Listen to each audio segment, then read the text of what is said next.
Halo semuanya, apa kabarnya kalian hari ini? Selamat berjumpa kembali dengan XX1Zone di sini. Kali ini kita akan menjelaskan sebuah film yang berlatarkan anak-anak yatim yang tinggal di sebuah panti asuhan yang disebut Greenfield House. Suatu hari beberapa anak mulai menyadari kalau kehadiran mereka di panti asuhan itu hanya untuk dijadikan sebuah makanan bagi para iblis, sehingga dari sana mereka mulai merencanakan untuk melarikan diri dari panti asuhan tersebut. Nah, mau tahu gimana kelanjutan dari kisah mereka? Langsung saja, ini dia ceritanya. Tokoh utama kita kali ini adalah seorang anak yatim piatu yang selalu ceria bernama Emma yang tinggal di sebuah panti asuhan yang disebut Greenfield House bersama anak-anak yatim piatu lainnya. Kehidupan mereka bisa dibilang sangat enak dengan makanan yang cukup, tidur yang nyaman, dan kasih sayang dari seorang pengasuh yang mereka sebut Mama yang bernama Isabel. Emma mempunyai dua sahabat baik yang bernama Norman dan Ray. Ketiganya berusia 15 tahun, merupakan anak tertua dan selalu mendapatkan nilai teratas dalam ujian. Di panti asuhan itu, mereka bebas melakukan apapun kecuali satu aturan yang harus dijalankan, yaitu tidak boleh keluar dari gerbang yang menghubungkan langsung ke dunia luar. Sebelum berumur 16 tahun, semua anak akan dijadwalkan untuk keluar dari panti asuhan tersebut supaya bisa berkelana di dunia luar. Hingga pada suatu hari, seorang anak yang bernama Connie dikabarkan akan diadopsi oleh sebuah keluarga. Semua anak terlihat mengucapkan salam perpisahan kepada Connie, sekaligus diantarkan langsung oleh Isabel atau biasa disebut Mama. Akan tetapi ternyata Isabel tidak membawa Connie ke keluarga angkatnya, melainkan dia membawa Connie ke pintu gerbang yang berhubungan langsung dengan markasnya, tempat di mana iblis itu menunggu makanan berupa otak manusia. Tak lama setelah kepergian Connie, Emma menyadari kalau boneka kesayangan Connie ketinggalan dan berencana akan menyusul Connie untuk mengembalikan bonekanya. Ditemani oleh Norman, Emma pun mengantarkan boneka Connie ke gerbang walaupun resikonya mereka dimarahi. Dan Norman sengaja mengantarkan Emma supaya Emma tidak dimarahi sendirian. Emma pun masuk ke gerbang itu dan memanggil-manggil nama Connie, namun tidak ada sautan. Mereka mendekati sebuah mobil dan seketika juga kaget ketika Emma melihat Connie sudah mati dengan bunga di dadanya. Mendengar seseorang mendekati mereka, Emma dan Norman pun buru-buru bersembunyi di bawah kolong mobil. Tanpa dia sadari, ternyata yang mendekati itu adalah sosok iblis besar yang sudah membunuh Connie. Iblis itu juga bersama dengan Isabel, pengasuhnya. Selama ini ternyata Mama merupakan kaki tangan para iblis untuk menjadikan anak asuhnya makanan bagi mereka. Iblis ini pun meminta kepada Mama supaya menyerahkan secepatnya 3 anak yang mendapatkan poin tertinggi, yaitu Emma, Norman, dan Ray. Itu disebabkan karena setiap anak yang mempunyai otak pintar menurutnya mempunyai otak yang enak untuk dimakan. Buru-buru Emma dan Norman pun pergi dari sana dan hampir ketahuan oleh iblis tersebut dan meninggalkan bonekanya. Dari sana Mama pun menyadari kalau seseorang sudah mengetahui rahasia panti asuhan tersebut. Emma masih tidak percaya dengan apa yang dia lihat barusan tentang Connie dan pengasuhnya Mama yang sudah merawat mereka. Emma dan Norman pun akhirnya sepakat untuk membawa semua anak-anak untuk kabur dari panti asuhan tersebut. Namun dia masih belum menceritakannya pada siapapun dan mulai berpikir kalau mereka hidup hanya untuk dimakan. Pantas saja Emma tidak pernah menerima surat dari anak-anak yang sudah keluar dari panti asuhan tersebut. Paginya Emma dan Norman mulai yakin kalau aturan yang dibuat untuk tidak melewati pagar bukan untuk melindungi mereka, melainkan untuk mengurung mereka supaya tidak kabur. Karena penasaran ada apa sih di luar pagar, Emma dan Norman pun memberanikan diri untuk melewatinya supaya mengetahui kebenaran dari panti asuhan tersebut yang mereka sebut sekarang itu peternakan. Setelah ditelusuri, ternyata di luar pagar itu ada sebuah tembok tinggi yang mengurung mereka. Mungkin kalau untuk seusia Emma dan Norman bisa saja mereka menaikinya. Namun bagaimana dengan anak-anak yang umurnya masih di bawah mereka? Dari sini Norman pun mulai memikirkan strategi untuk membawa mereka semua. Tiba-tiba saja lonceng berbunyi. Terlihat seorang anak menangis dan dia mengaku terpisah dengan salah satu temannya. Mama pun mengecek sebuah alat yang dikiranya mereka itu adalah jam. Namun ternyata itu adalah alat pelacak, sehingga memudahkan Mama menemukan mereka.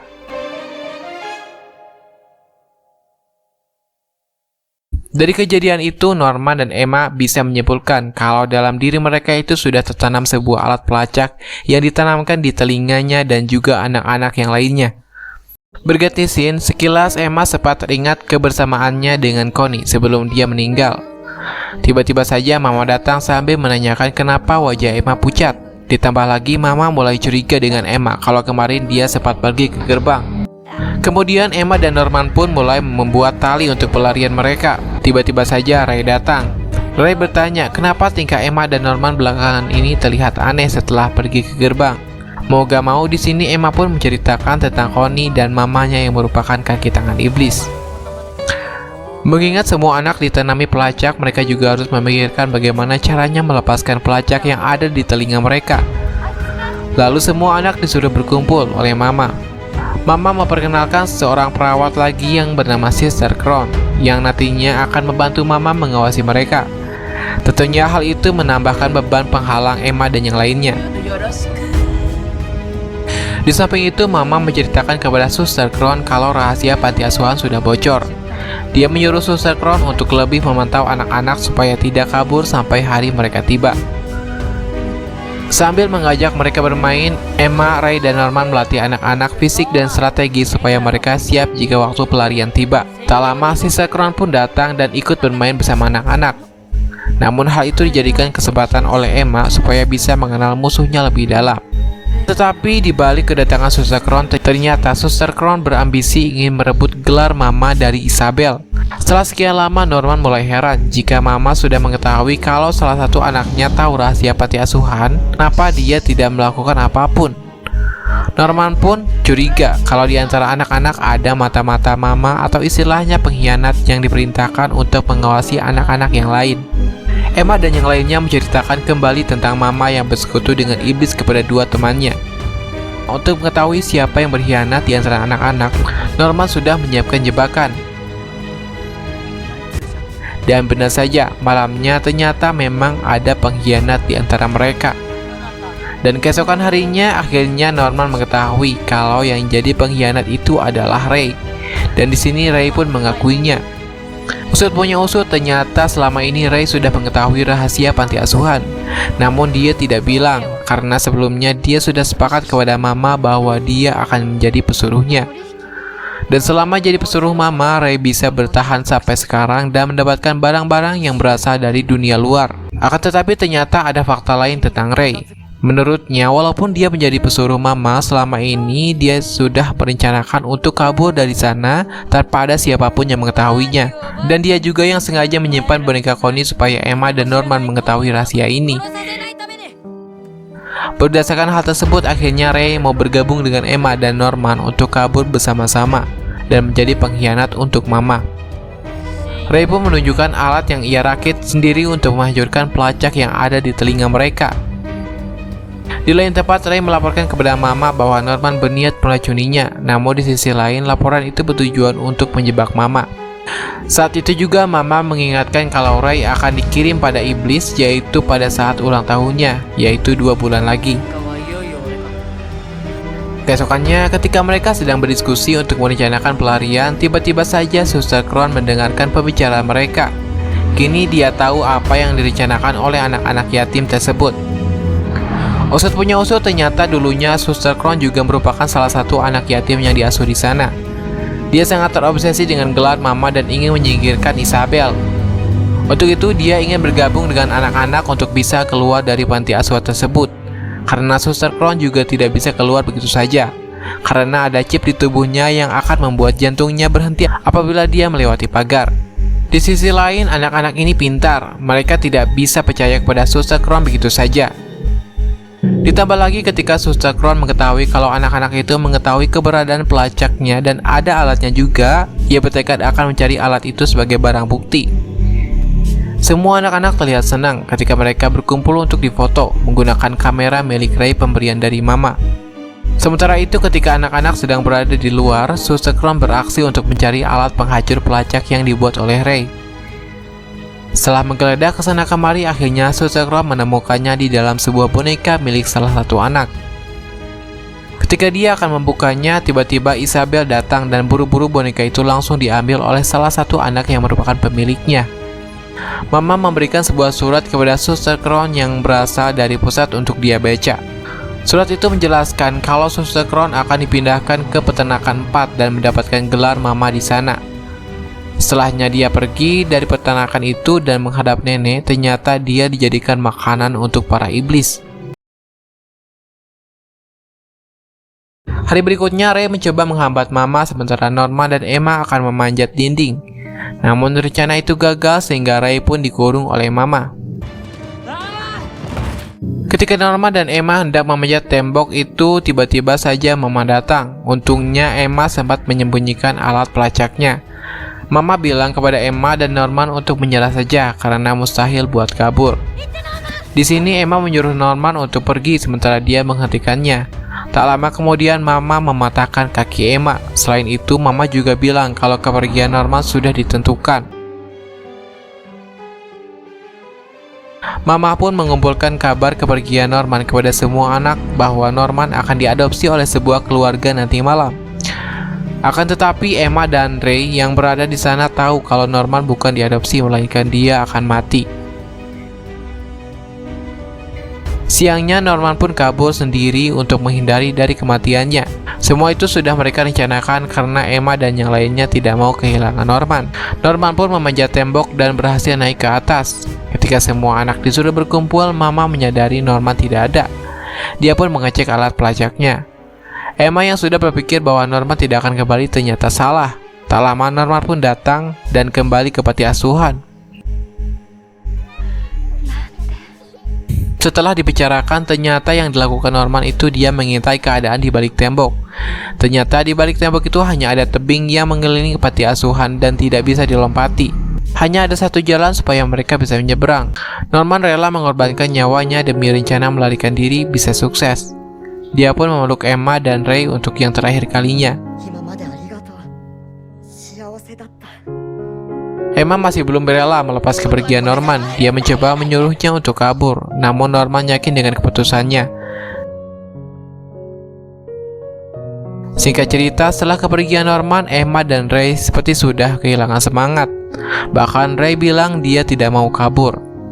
Namun tak lama, dia dihampiri oleh Mama. Dan di sini Mama bilang kepada Emma untuk menyerah saja, karena mustahil dengan kondisi Emma yang sekarang untuk kabur.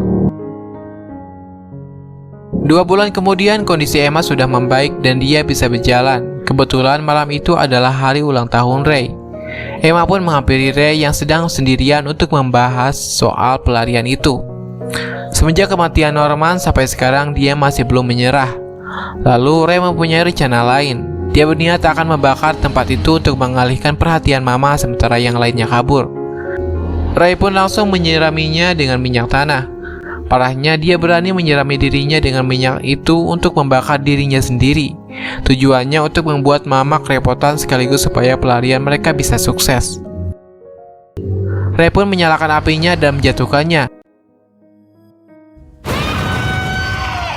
Setelah kebakaran, Mama pun datang dan mencoba memadamkan api itu.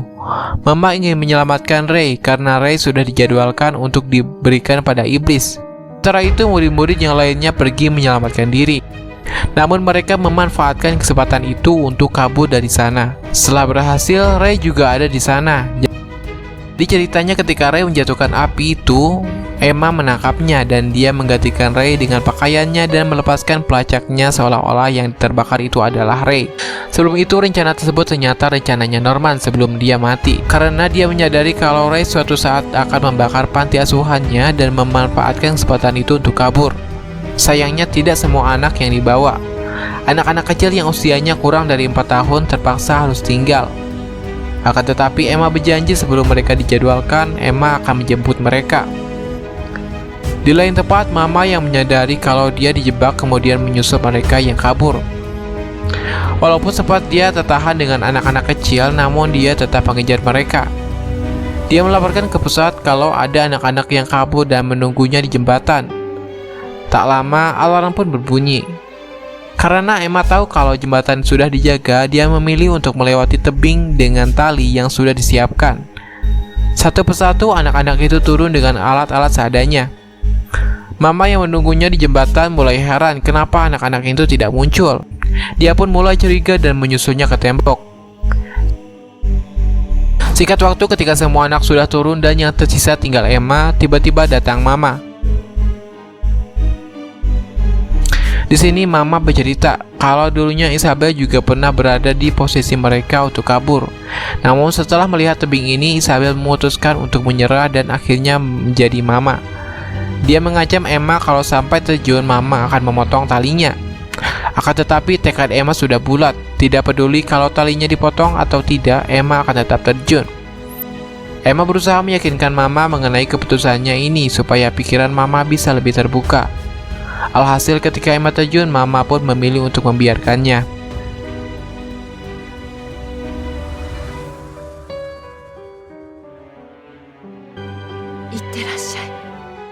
Setelah itu Mama pun dipanggil untuk menghadap dan dia dijadikan korban iblis. Sementara itu kini anak-anak yatim itu pun bebas tanpa rasa takut akan kematian dan film pun berakhir. Oke, mungkin sampai di sini dulu alur ceritanya. Film ini mengajarkan kepada kita tentang pengorbanan seorang teman dan mengajarkan kepada kita untuk tidak menyerah walaupun itu mustahil untuk dilakukan. Jadi terima kasih bagi yang sudah tonton sampai akhir. Nantikan kisah yang lainnya hanya di channel XX1Zone. Sampai jumpa.